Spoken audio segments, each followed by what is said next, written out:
يسعد اوقاتكم واهلا وسهلا فيكم بفيديو جديد على قناتي. اليوم بدنا نعمل مع بعض المندي. هاي الدجاج حطيته على النار. هلا بدي احط معه المطيبات. بدي بصله حطيت عليها قرنفل، كبش قرنفل بيقولوا له، ولومي، وورق غار، وهيل،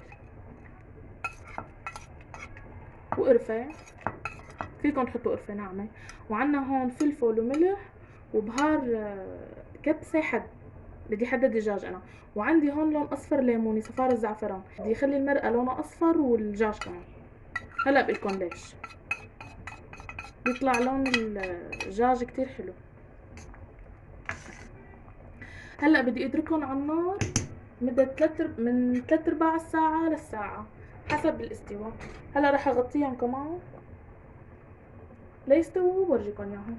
هلا هيك غلت المي وقشيت الزفرة. هلا بدي نوز تحتها وبدي خليه من مدة 3/4 الساعة لمدة ساعة. استوى الدجاج تماما. شلون عرفت انه استوى؟ غزيته بشوكة، بس تدخل الشوكة بسهولة معناته خلاص استوى عنا الدجاج. هلا بدي اعلق على نصبة الرز. هلا بدنا نحط زيت للرز. انا ما بطبخ الرز المندي، ما بطبخه ابدا بالسمنة، بالزيت اظرف. هلا بدي نزل عليهم بصل.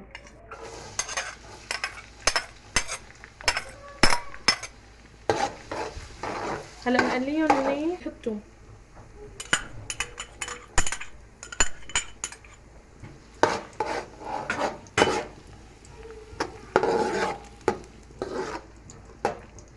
وهلا كمان بدنا ننزل عليهم فليفلة حسب الرغبة. هلا فيكم تستغنوا عنها، هي بس بتعطي كتير نكهة ظريفة.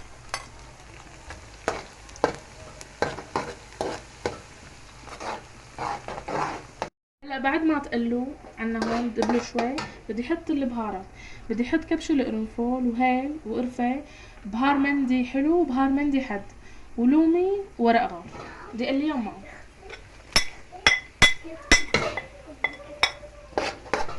وكمان حطوا مكعب ماجي كتير ظريف معها، جربوه.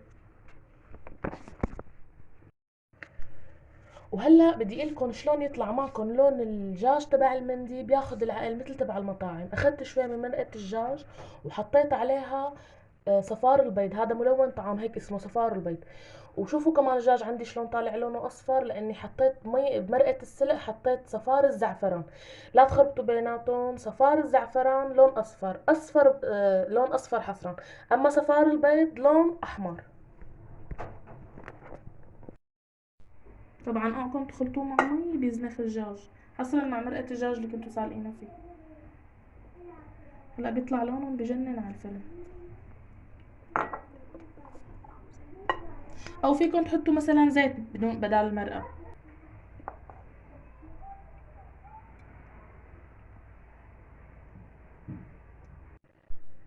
شايفين ما احلى لونهم؟ قبل ما احطهم بالفرن هلا روحوا حركوا لي اصبعتكم وكبسوا لي على زر الاشتراك على السريع. هلا رح اخده على الفرن. بدي احط بس شغل عليه بس من فوق شوي لتحمر الجلده، بس شوي يعني مو كتير.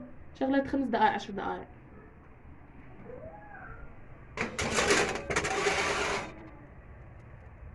وهلا بعد ما قلينا كل البهارات بدي انزل عليهم بمرقة الدجاج.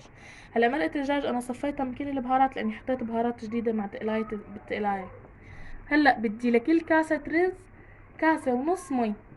انا نقعته الرز بس 10 دقائق. اذا بدكم تنقعوه اكتر تحطوا كاسة وربع، يعني اذا نقعينه نص ساعة بكفي كاسة وربع. هلا انا رح احط كاسة ونص. هلا مثل ما انكم شايفين غلت المي.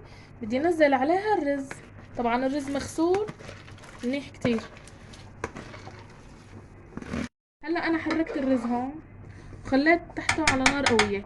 ما بننوز لحتى تنشف المي هيك. بس تنشف المي. هلا برجيكم كيف بننوز تحته وبنخليه شغلة ربع ساعة. بعد منها بعدين برجيكم شو بنعمل. هلا نشفت ميته ونوزت تحته. هلا بدي اعمل اول شغلة. بدي كت شوي. شوفوا انا هاي المرقة يلي خلطتها مع صفار البيض. بدي احط هون هيك مثل اشارة زائد، بس ما بدي احرك ابدا. ما في داعي نحط لون اصفر لانه انا حاطه اصفر بالمرقه. هلا ما في داعي نحركهم بنوب. خلص هيك كافي. هلا بدي اعمل جوره بالنص هيك. بدي احط قصديرة بالنص هيك، بدي احط الفحمة وبدي طفي الفحمة دغري كمان بشوية مرقة ودغري من سكر مشان تعطيها تدخينة للرز بيطلع مثل كأنه رز مدخن. هلا رفعت عليها وقمت الفحمة، هلا بنحركها، ما بنحركها لتنشف المي مشان اللون.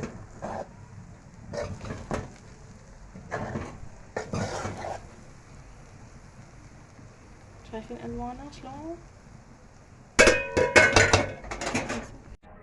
بسم الله الرحمن الرحيم. يا سلام يا سلام يا سلام، لو اقدر اوصل لكم الريحة شي بياخد العقل. نصفهم.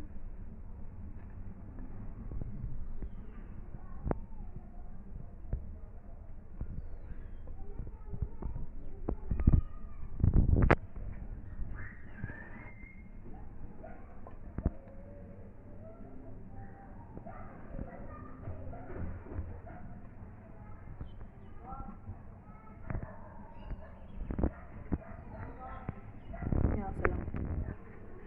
واكيد ما بنقدر يعني مع المندي ما نحط كاجو.